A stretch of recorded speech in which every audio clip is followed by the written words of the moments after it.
جلسہ ملتوی ہونے پہ اس میں کوئی شک نہیں ہے کہ ملا جلا رد عمل سامنے آ رہا ہے۔ پہلے اس پر بات کر لیتے ہیں کہ ایک جلسے کے خوف سے حکومت جس طرح تھر تھر کانپ رہی ہے، پچھلے 6 ماہ سے پی ٹی آئی کے جلسے کا سن کر ہی حکومت کو ڈراؤنے خواب آنے لگ جاتے ہیں۔ یہ پوری دنیا میں ایسا کہیں نہیں ہے۔ 6 ماہ میں یہ غالباً 6ٹھی بار ہوا ہے کہ حکومت نے جلسے کی اجازت دی اور بالکل عین وقت پہ اجازت نامہ منسوخ کر دیا، اور اس بار خیال یہ تھا کہ اب حکومت شاید دل بڑا کرے گی یا بامر مجبوری اجازت دے گی۔ لیکن گزشتہ روز حکومت کو ملک کے طول و عرض سے جو انٹیلیجنس رپورٹس ملی اس نے حکومت کے ہوش اڑا دیے۔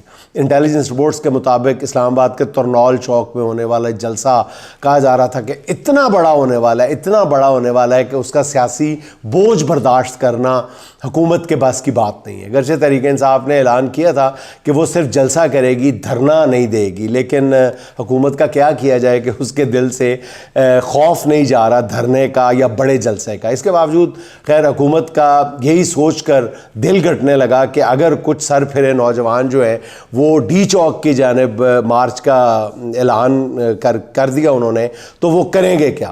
حکومت اتنی خوفزدہ تھی، اتنی ڈری ہوئی تھی کہ اس نے پچھلے 2 روز سے وفاقی دارالحکومت کو کنٹینروں کے اندر محصور کر دیا تھا۔ مطلب کیا دنیا میں کہیں ایسا ہو سکتا ہے کہ صرف ایک جلسے سے کے خوف سے ملک کی تمام موٹر ویز اور دارالحکومت کو جانے والی تمام سڑکیں بند کر دی جائیں؟ کیا ایسا پاسبل ہے؟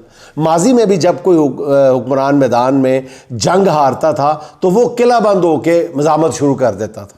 تو اس وقت بالکل یہی لگ رہا ہے کہ شہباز شریف حکومت بھی میدان میں عمران خان سے ہار چکی ہے، اور اب وہ اسلام آباد میں محصور ہو کر اپنے اقتدار کا بھرم رکھنا چاہتی ہے یا دفاع کرنا چاہتی ہے۔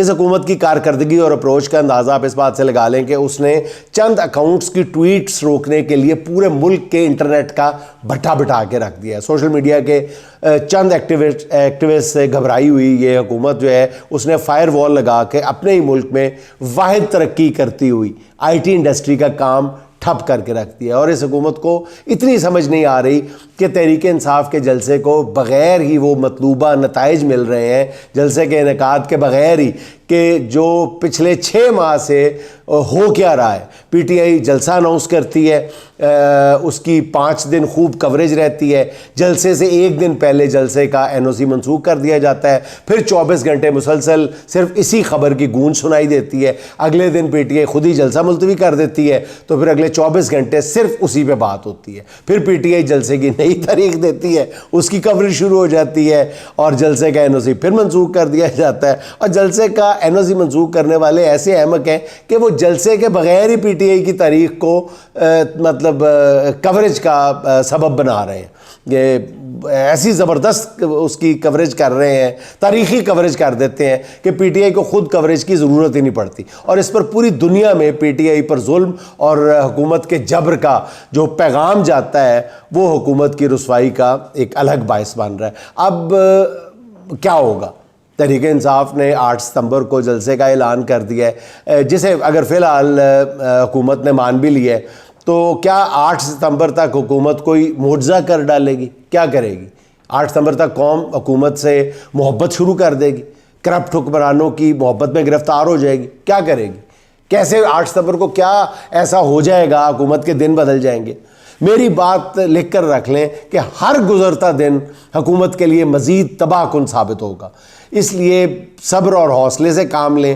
ایک جلسہ ہونا یا نہ ہونا حکومت نے اپنے لیے زندگی موت کا مسئلہ بنا لیا ہے۔ تحریک انصاف تو جلسہ نہ ہونے سے بھی ایک طرح سے فائدے میں رہی ہے۔ اب آتے ہیں اس کے دوسرے پہلو کی طرف۔ تحریک انصاف کا جلسہ ایک بار پھر ملتوی ہونے سے پارٹی کارکنوں میں بہرحال بہت سخت غصہ اور مایوسی کی لہر ہے۔ ہزاروں کی تعداد میں کارکن اسلام آباد کی جانب گامزن تھے۔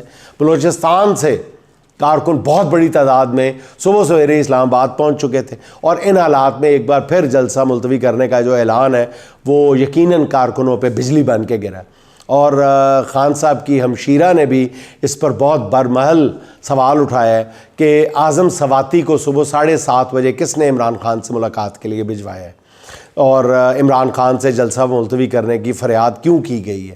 ویسے میری اطلاعات یہ ہیں کہ صبح 7:30 بجے کوئی بھی ملاقات جیل میں عمران خان صاحب سے نہیں ہوئی. میں صبح 7:30 سے 8 کی بات کر رہا ہوں جو وقت بتایا جا رہا ہے. اتنے بجے خان صاحب سے میری اطلاعات یہ ہیں کہ کوئی ملاقات نہیں ہوئی. اچھا, علیمہ خان صاحبہ کا کہنا ہے کہ پارٹی چیئرمین تو باہر ہے, اعظم سواتی عمران خان سے ملاقات کرنے کیوں گئے؟ وہ علیمہ صاحبہ بہت غصے میں تھیں اور ان کا کہنا تھا کہ تحریک انصاف کی قیادت عمران خان کی رہائی چاہتی ہی نہیں ہے, اور ان کی جو گفتگو ہے وہ تحریک انصاف کے کارکنوں کی جذبات کی ترجمانی کر رہی تھی. کارکنوں کا کہنا ہے کہ خان کے سامنے ایسی خوفناک تصویر کشی کی جاتی ہے کہ اگر جلسہ منعقد کیا گیا تو ایسا تصادم ہوگا کہ جس سے ایک نئے 9 مئی جیسی صورتحال بن سکتی ہے.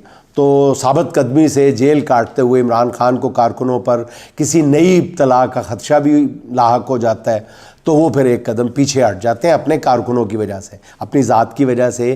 ابھی تک وہ ایک بال برابر بھی پیچھے نہیں ہٹے اپنے موقف سے, بلکہ جب بھی وہ صحافیوں سے گفتگو کرتے ہیں تو ان کے موقف میں پہلے سے زیادہ سختی دیکھنے میں آتی ہے. اور یہ واحد معاملہ ہے جس پر عمران خان قائم نہیں رہ پاتے جب ان کے کارکنوں کو پہ کوئی ایسی بات آ جاتی ہے. حالانکہ جب بات میں نے کہا نا کہ اپنی ذات پر ظلم سہنے کی ہوتی ہے تو خان جو ہے وہ چٹان کی طرح ڈٹ جاتا ہے, لیکن جب بھی بات کارکنوں پہ آتی ہے تو عمران خان بہرحال وہ پھر سوچنے پہ مجبور ہو جاتے ہیں. تو اب تو یوں لگنے لگا ہے کہ پارٹی قائدین جو ہیں وہ عمران خان کی اس کمزوری کا شاید فائدہ اٹھا رہے ہیں اور کسی بھی طرح کی مزاحمت کے موڈ میں نہیں ہیں.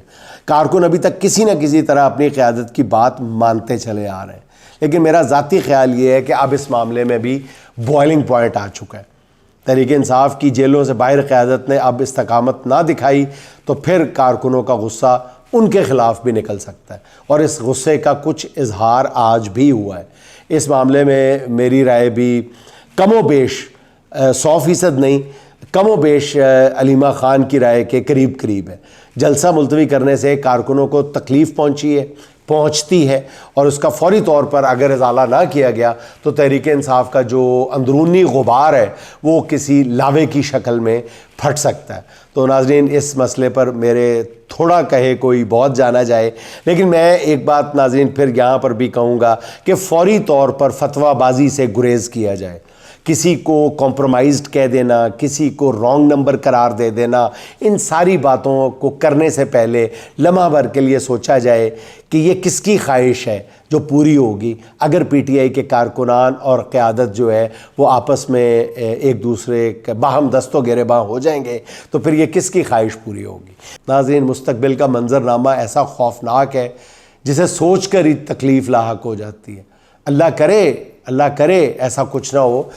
یوں لگتا ہے کہ آفتوں کے اس دور میں چین کی گھڑی اس وقت اڈیالہ جیل میں اور حکومت جو مرضی کر لے, اس کے بغیر ملک اس گرداب سے نکلتا ہوا نظر نہیں آ رہا. آپ کچھ اور کوشش کر کے دیکھنا چاہتے ہیں تو کر لیں.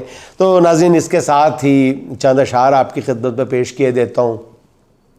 مرحلے شوق کے دشوار ہوا کرتے ہیں, مرحلے شوق کے دشوار ہوا کرتے ہیں, سائے بھی راہ کی دیوار ہوا کرتے ہیں.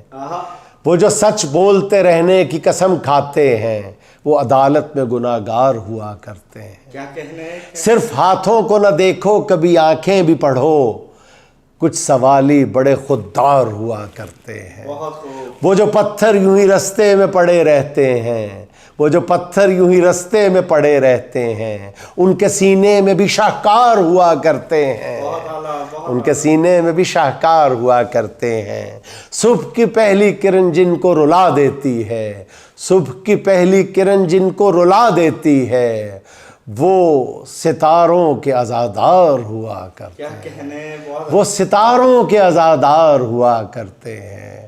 شرم آتی ہے کہ دشمن کسے سمجھے محسن, شرم آتی ہے کہ دشمن کسے سمجھے محسن, دشمنی کے بھی تو معیار ہوا کرتے ہیں.